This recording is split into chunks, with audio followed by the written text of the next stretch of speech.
लोकतंत्र में जिसका डर था वही हुआ दोस्तों। क्या ईडी वो काम नहीं कर पा रही है जो अब आयकर विभाग से करवाया जा रहा है? क्या प्रधानमंत्री नरेंद्र मोदी जो 400 पार का सपना देखते हुए आगे बढ़ रहे हैं, वो अब विपक्ष को कथित तौर पर चुनाव नहीं लड़ने देंगे? एक तरफ सुप्रीम कोर्ट इलेक्टोरल बॉन्ड पर अपना हंटर चलाता है, उसे असंवैधानिक घोषित करता है और यह कहता है कि असंवैधानिक रूप से की जा रही फंडिंग को तुरंत रोक दिया जाए, यानी इलेक्टोरल बॉन्ड की कमर तोड़ दी, असंवैधानिक फंडिंग की कमर तोड़ दी। वहीं दूसरी तरफ आयकर विभाग एक्टिव हो जाता है और सीधे कांग्रेस के बैंक खातों को फ्रीज कर देता है ठीक चुनाव से पहले। दोस्तों, आयकर विभाग ने चुनाव के ठीक पहले कांग्रेस के 4 बैंक खातों को सीज कर दिया, यानी अब कांग्रेस उससे पैसा नहीं निकाल सकती है। सोचिए, किसी भी चुनाव से पहले किसी भी राजनीतिक दल को पैसे की कितनी जरूरत पड़ती है। सुप्रीम कोर्ट ने जब इलेक्टोरल बॉन्ड पर अपना हंटर चलाया तो समझिए कि भारतीय जनता पार्टी के पास जो पैसा असंवैधानिक तरीके से बड़ा स्रोत पैसे का आ रहा था, वो सीधे तौर पर बंद हो गया।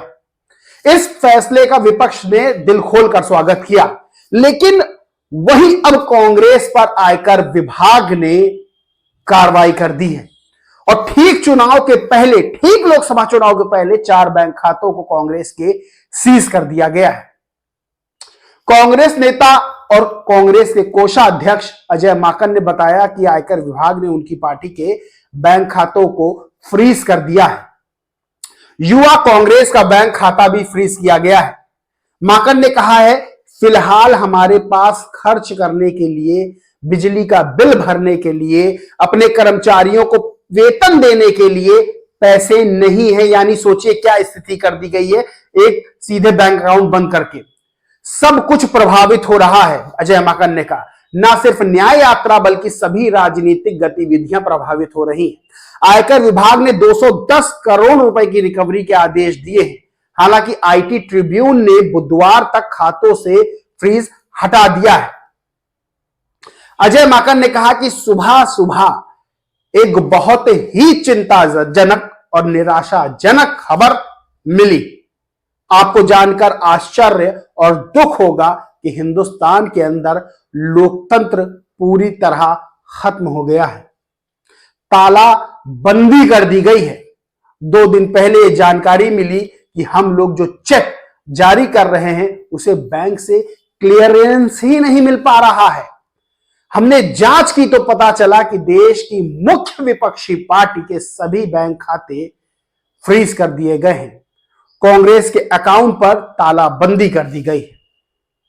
हमारे देश में लोकतंत्र पर तालाबंदी कर दी गई है। यह कांग्रेस पार्टी के अकाउंट्स फ्रीज नहीं हुए, हमारे देश का लोकतंत्र फ्रीज हो गया। अजय माकन ने सीधा आरोप दोस्तों लगाया है। सोचिए, चुनाव से ठीक पहले कांग्रेस के बैंक खाते फ्रीज किए गए हैं। दोस्तों, ये पूरा मामला क्या है वो बता देते हैं। मामला 2018-19 के इनकम टैक्स रिटर्न से जुड़ा हुआ है। आयकर विभाग ने कांग्रेस से पेनाल्टी के तौर पर 210 करोड़ रुपए की रिकवरी मांगी है। माकन के मुताबिक इस एक्शन के 2 कारण हैं। पहला कि कांग्रेस के लोगों को 31 दिसंबर 2019 तक अपने अकाउंट से संबंधित जानकारी आयकर विभाग को देनी थी। उस समय 40-45 दिन लेट रिटर्न सबमिट किया गया था। आमतौर पर लोग भी 10-15 दिन लेट हो जाते हैं। दूसरा कारण यह है कि 2018-19 चुनावी वर्ष था। उस चुनावी वर्ष में कांग्रेस के 199 करोड़ रुपए खर्च हुए थे। उसमें से 14,40,000 रुपए कांग्रेस के सांसद और विधायकों ने अपने वेतन का हिस्सा जमा करवाया था। यह पैसा कैश में जमा किया गया था।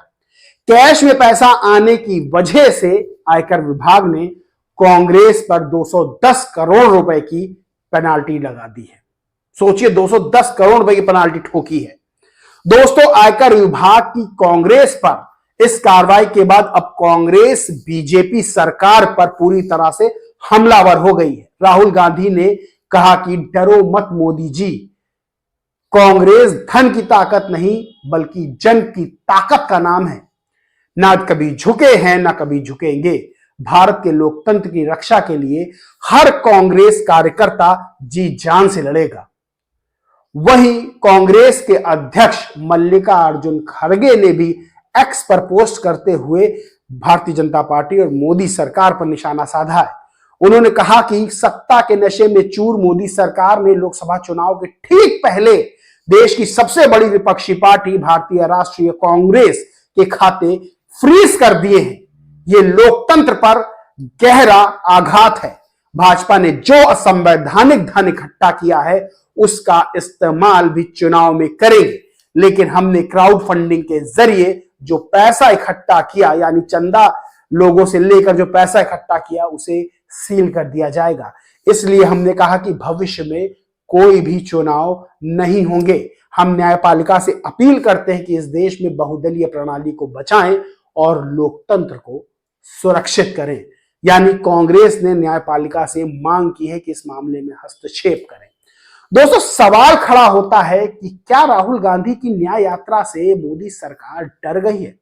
क्या प्रधानमंत्री नरेंद्र मोदी जो 400 पार का लोकसभा चुनाव में सपना देख रहे हैं उसको इस तरह से पूरा कर सकते हैं? क्या ईडी का एक्शन पूरा नहीं पड़ पा रहा था जो आईटी का एक्शन लिया गया? और सबसे बड़ा सवाल दोस्तों खड़ा होता है कि जो चुनावी बॉन्ड के जरिए भारतीय जनता पार्टी को असंवैधानिक फंडिंग की गई, उस पर रोक कब लगेगी? वो पैसा कब फ्रीज होगा? और क्या इस तरह से विपक्ष पर लगातार हमले करके एक स्वस्थ लोकतंत्र की परिकल्पना मुमकिन है? सवाल यह भी खड़ा होता है कि ईडी और आईटी की कार्रवाई विपक्ष के नेताओं पर तब तक ही क्यों होती है जब तक वो विपक्ष में रहते हैं। जैसे ही वो बीजेपी में शामिल हो जाते हैं तो बड़े से बड़ा भ्रष्टाचारी भी पाक साफ हो जाता है। यानी ऐसी कौन सी मशीन भारतीय जनता पार्टी के पास है जो विपक्ष के भ्रष्टाचार में लिप्त नेताओं को अपने पास लाके साफ सुथरा बना देती है? दोस्तों, इस पूरे मामले पर आपका क्या कहना है, क्या मानना है, कमेंट करके जरूर बताएं। वीडियो अच्छा लगा हो तो लाइक करें, खूब शेयर करें। दोस्तों, चैनल को सब्सक्राइब करना और बेल आइकन दबाना बिल्कुल ना भूलें, जिससे इस तरह की सारी खबरें आप तक टाइम से पहुंचती रहें। जय हिंद, जय भारत दोस्तों।